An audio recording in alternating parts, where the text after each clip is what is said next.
Hey everyone, and welcome to this explainer. Today, we're doing something really cool.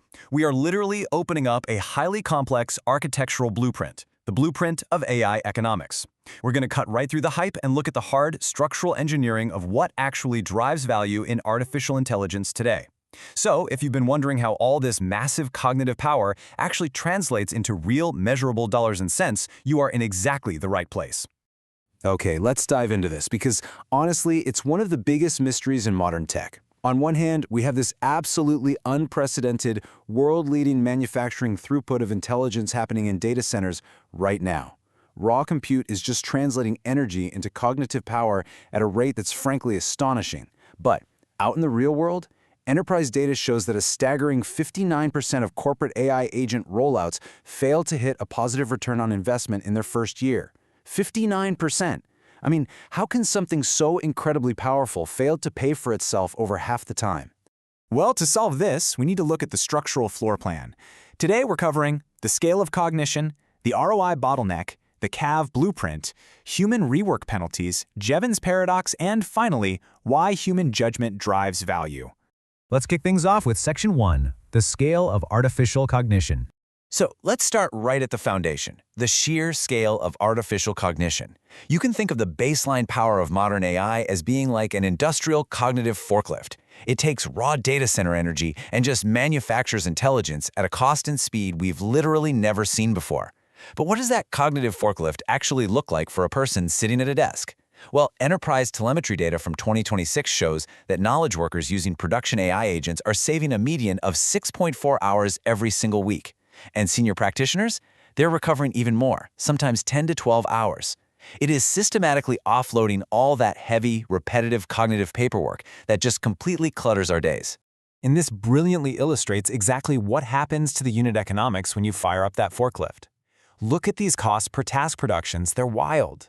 A routine PR code review goes from a $48 human cost down to just 72 cents for an agent. That's a 66x reduction. An IT password reset plummets by an unbelievable 86x. A marketing brief drops from $185 to $2.40. We are talking about colossal, structural drops in the cost of executing standardized knowledge work. Which brings us to Section 2, the Year 1 ROI bottleneck. Right here is where we hit that structural flaw in the foundation. Think about it. If capability is now basically a commodity and unit costs are plummeting by 80x, why on earth are 59% of these agent rollouts still stalling out before they hit their payback period? Well, the answer lies in the hidden infrastructure costs that planners always seem to forget to put on the blueprint. These deployments fail because of things like evaluation drift, where the models just silently regress over time without anyone measuring it. They fail because of governance debt, where access constraints end up requiring these massive, expensive rebuilds. But above all, they fail because of unmeasured human rework. It is that silent, invisible human labor required to babysit the agent and fix its outputs that just aggressively destroys all those net hours you thought you saved. Let's dig deeper into that in Section 3, the CAV blueprint explained. This brings us to the absolute capstone metric of our blueprint. If you want to actually understand if an AI system is financially viable, successful enterprise leaders and project managers are using a very specific formula to measure the actual pipeline value. It's called Composite Agent Value, or CAV, and here's how it works. You take the outcome value of the task, you multiply it by a quality multiplier, and then you divide the whole thing by the fully loaded agent cost. And fully loaded is absolutely the key phrase there. You can't just count the API tokens and call it a day. You've got to factor in the inference compute, the tool call fees, the integration licensing, and critically, the labor cost of the human who has to sit there and verify the work. This leads us perfectly into Section 4, the human rework penalties. To really decode this blueprint, we have to zoom in on the single most crucial variable in that entire CAV equation, the quality multiplier. This is where the human element directly impacts the hard math. Look at how the penalty coefficients here basically dictate your financial ROI. Human articulacy and intervention are the ultimate drivers. So if the AI output is accepted as is, awesome, you get a perfect 1.00 multiplier. But if a human has to step in for even minor edits, that value drops to 0.70. If the AI just spits out a major rough draft and leaves the heavy lifting to you, that multiplier plunges to 0.40. And if you just have to completely reject the output and rewrite it from scratch, your multiplier is a flat 0.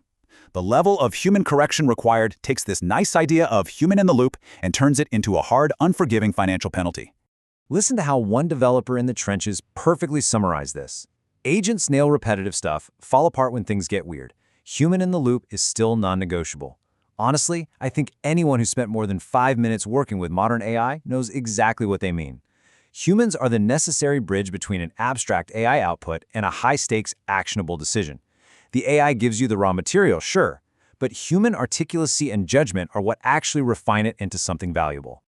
All right, moving on to Section 5, Jevons Paradox in AI. Now, you might be wondering, what does this all mean on a macro level? We hear so much fear about AI replacing workers entirely. But if human review is structurally non-negotiable for high-quality outputs, what's actually going to happen to the labor market? Well, it triggers something called Jevons Paradox. Way back in 1865, this guy William Stanley Jevons noticed that as steam engines got more efficient, we didn't end up using less coal, we actually used much more of it.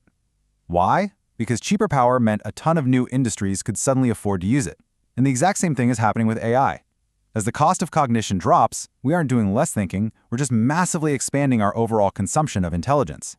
Let's move to how this builds into what economists call the rebound effect. Because AI is so cheap now, it unlocks this massive backlog of latent corporate demand.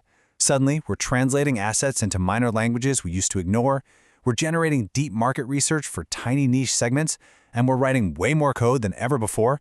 It naturally raises the baseline quality bar across every industry, and crucially, it shifts human value away from just raw production and squarely into judgment, oversight, and orchestration. Basically, cheaper AI just creates a compounding, ever-growing demand for human review. And finally, Section 6, Human Judgment Drives Value. This brings us to our final structural layer, proving that human judgment isn't just a cost center. It is the ultimate driver of value. And honestly, nowhere is this more obvious than when we look at one of the oldest structural challenges in education, Bloom's 2 sigma problem.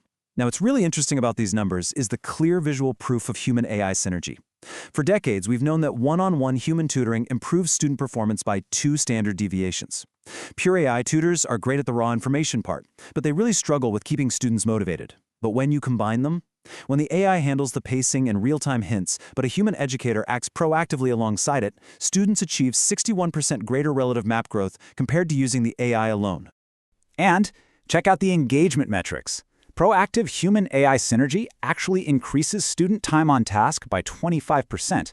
The AI provides the underlying infrastructure, but the human, acting as a motivation coach, that's the capstone holding the entire system together. It proves that if you want top-tier outcomes, the human isn't optional. They are structurally necessary.